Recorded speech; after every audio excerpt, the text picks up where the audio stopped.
Right, in this tutorial we are going to look at bringing an image of a card template into 2D design and then how to do a tracing of that. Now there's a couple of ways you can do this.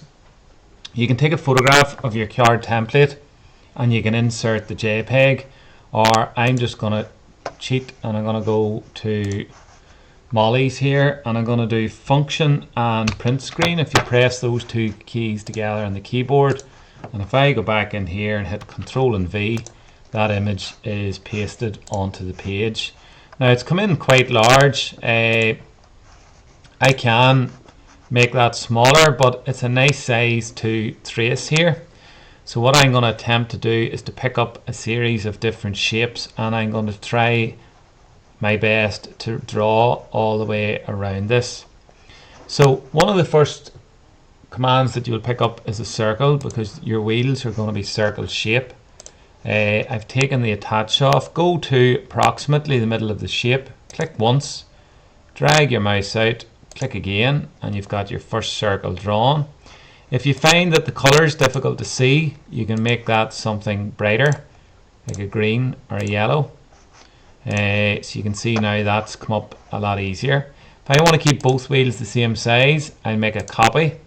So I can drag this into the new space.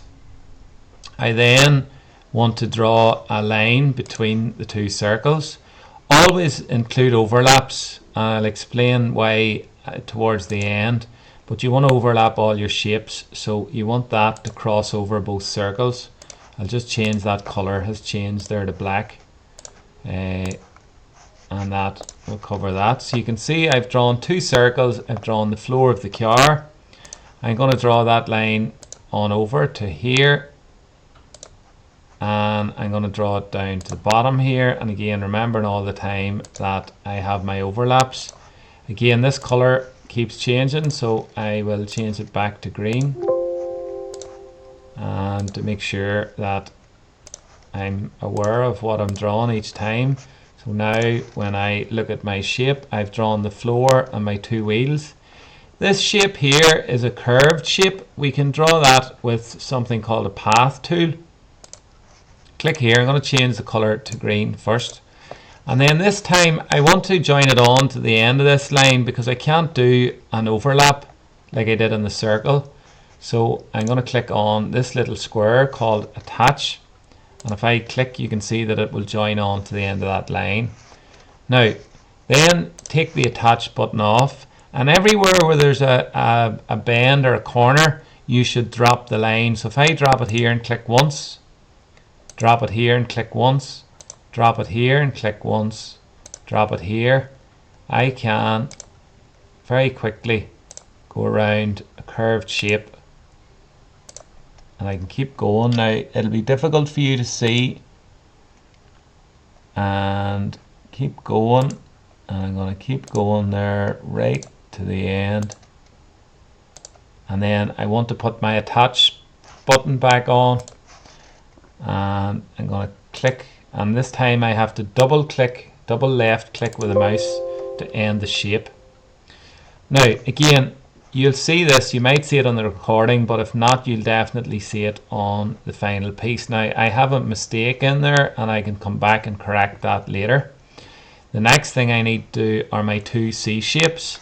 So I think I'll stick with that line because it's designed for doing curve. So I click on a start point, keep clicking around the shape. The more places you click onto it, the more accurate it will be.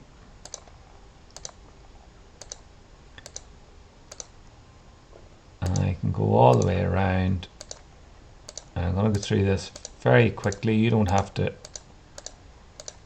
rush it as much. And remember, every time you hear a click, it's dropping the line on the shape, and it's just using my eye to really trace it.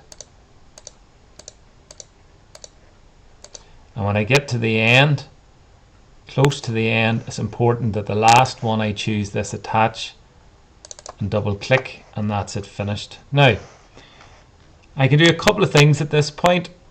Right, if I'm happy that it's my completed shape, now I know I'm not because I can see another point here. So what I want to do, because I need an overlap here, I'm going to draw two straight lines.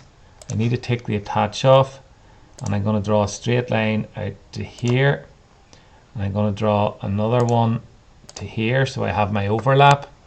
And then I'm going to pick up the path tool, and I'm going to follow around, pencil shape, and then put my attach tool on the end and double click. So I'm now happy with my drawing. So what I'm going to do is click and make the image disappear. And then what I can do then is to move. You know what? I'll undo that. What I want to do first, I'm going to drag and connect all of my lines. You can see that it's actually picked up a part of the shape in behind, so I'm going to have to try and change that after. And what I'm going to do is I will copy. No, I won't. I'll take the image away first. Probably if I was doing this by right, I should have made sure that there was nothing in the background here, because all I've done is I've picked up this old shape. But I can delete that. If you click on it and press delete on the keyboard, not the back arrow but the actual keyboard the letter that says delete on it, and then you will see that I have my shape. And then what I should actually do now is I should group this all together. So edit and group, and that means now that I can't separate any of the individual shapes. And you'll remember that I joined using and had overlaps. So what I'm going to do then, if I press and hold this delete and move across to delete part, I can now go in here and delete the parts that I don't need. So I can delete this from either side. I can delete the bits that are outside. I can then, that's it, and that's them all done. So that's the first stage of your design. I can pick this up and I can rotate it to get it the correct way around. I can then scale it, so I can press shift on the keyboard and I can scale that to make it smaller, and you will see that you've finished up with your design. Well done.